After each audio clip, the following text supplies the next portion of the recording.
So hello at sa mga ka-J-Vlog, welcome ulit sa panibagong video. For today's video, bibigay ko sa inyo yung top features ng Poco M7. Baka ito na yung hinahanap nyo na mura at budget meal na smartphone ngayon 2025. So tara, check natin. So yun, shoutout sa mga nakanood ng ating unboxing, first impression sa Poco M7. So this time, bibigay ko sa inyo yung top features na pwede natin makuha dito sa Poco M7. At syempre, marami sa atin ngayon talaga naghahanap ng mura na smartphone na mga gamit nila. Hindi naman kasi lahat ng consumers gaming ang focus sa smartphone, kasi yung mga iba nakikita ko sa comment, puro gaming talaga sila.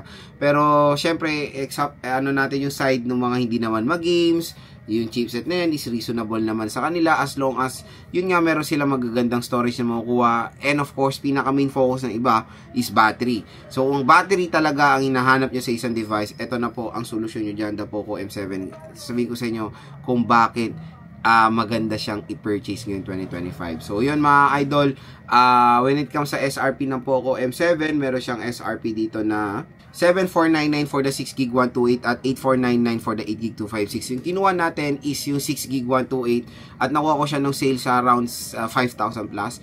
Pero syempre ngayon is bumalik na siya sa price niya. Launch date ko siya nakuha. Pero ngayon sa online, mura nyo pa rin na makukuha yung Poco M7. Tulad nga nung SRP niya is 7,499. Ngayon is pwede nyo siya makuha ng 6,499. Tapos meron pa tong special voucher. Meron po kayong special voucher na up to 1,000 pesos off na pwede nyo makuha. So pwede nyo siya makuha ng 6,000 flat. I don't know. Pero mas mababa talaga sa SRP niya pag in-apply nyo yung ating special voucher dito sa ating View Products. I-click nyo na tong View Products natin. Mura lang dyan at sayang din ang discount mga idol. Kasi there's a possibility na mas mahal talaga nyo makukuha to sa mall. Kaya dyan kayo bibili sa ating View Products. So first feature na nagustuhan ko dito sa Poco M7, display. Napakalaki ng display na itong device na to. So meron siyang 6.9 inches na display. Kumbaga, yun nga tulad ng sinabi ko sa ibang video ko, yung display na itong Poco M7 is hindi siya pahaba. Palapad po yung display niya, 6.9 inches, Full HD+, 1080p resolution. At ito malupit dito, ang taas ng refresh rate niya, 144Hz screen refresh rate na tayo dito sa Poco M7. So, buti na lang nag-transition sila sa mas better than for me na aspect ratio before. Yung aspect ratio kasi dati ng mga 2018 na mga smartphone is palapad sila, palaparan sila ng device. Ngayon kasi malaki ang display pero ano sila pahaba, di ba? So, ganyan na yung usually aspect ratio ng mga smartphones natin na pahaba para more content when scrolling sa social media. Pero for me, when it comes sa aspect ratio rin na ganito sa Poco M7, maganda rin naman siya, especially when playing games and watching movies. So, yan yung isang feature na nagustuhan ko dito.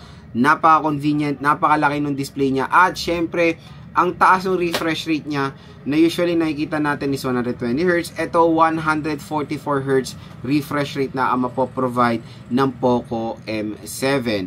Next na feature na maganda sa kanya is yung RAM at ROM. Yung RAM at ROM niya is very reasonable, 6GB 128 at 8GB 256. So again, when it comes sa paggamit natin ng smartphone ngayon, ang best talaga pwede natin makuha ay 6GB of RAM or 8GB of RAM. And 120GB is the best minimum na pwede na talaga natin makuha for that kind of price tag. So kinuha ko, nag-decide ako kunin yung 6GB 128 para rin mapakita sa mga consumers natin na kahit yung mga base model, kasi usually ang tina-target ng mga iba is base model talaga or yung pinakamura kasi yan yung swak lang sa kanilang budget. So yung 6GB 128 is yun nga, nag-try naman na ako dito maglaro ng mga several games, ayos din naman. At for me, pag maglalaro kayo, 6GB of RAM talaga ang pinaka-minimum na pwede na natin makuha. Next, ang magandang feature ng Poco M7 is of course yung battery. Battery talaga ang hatak dito sa smartphone na to, kumbaga sa sales. Kasi ang laki ng battery niya, 7,000 mAh na removable battery capacity. Ito yung isa sa hinahanap din ng mga consumers, battery performance. Kasi again, sinabi ko nga sa inyo na hindi naman lahat ng consumers naglalaro. Yung mga ibang consumers, ang main primary tool nila sa trabaho nila is smartphone. Take for example, ang mga motor taxi riders natin, delivery riders, mga online business natin, or yung mga online sellers natin, primary tool nila sa hanap buhay nila is smartphone. Syempre, naghahanap sila ng smartphone na matagal ang battery, very convenient sa kanila, hindi sila charge ng charge, ito na ang sagot dyan, ang Poco M7. Napakalaki ng battery capacity na mo offer ng device na to. Hindi lang yon, buti na lang ito yung nilagay nila, 33 watts fast charging. So again, yung 33 watts fast charging, siguro mga 1 hour 30 minutes full charge na itong 7,000 mAh battery capacity ng Poco M7. So yun nga, makunat ang battery, reasonable fast charging rate din ang in-offer nila. Next mga ka-J-Vlog, yung kanyang design. Ito ako naman nga sa design niya. Kasi usually pag mga 7K mAh battery capacity, papasok sa isip ko mabigat to. Papasok sa isip ko mataba to. Pero dito sa Poco M7, na-maintain nila yung pagka-sleek, na-maintain nila yung pagka-lightweight na itong smartphone na to, even though meron siyang malaking battery capacity. So, nakakamangha rin yung architecture ngayon ng mga smartphones.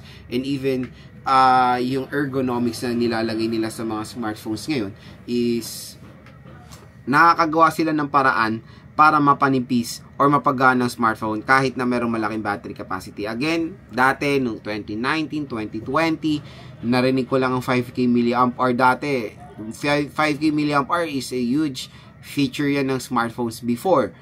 Narinig ko lang 5K, narinig ko lang 6K. Ang tataba ng smartphone na yan at mabigat sila konti. Itong Poco M7, yun nga, hindi siya, alam nyo yun, hindi siya hassle buhatin na kahit na meron siya malaking battery capacity, magaan din naman itong device na to, which is very, very convenient sa mga consumers natin. So again, ang camera niya is 50 megapixel at akala ko nga is parang nadala ako sa budget nila yung yung A5 and Poco C71 na meron 32 megapixel pero wash out yung quality.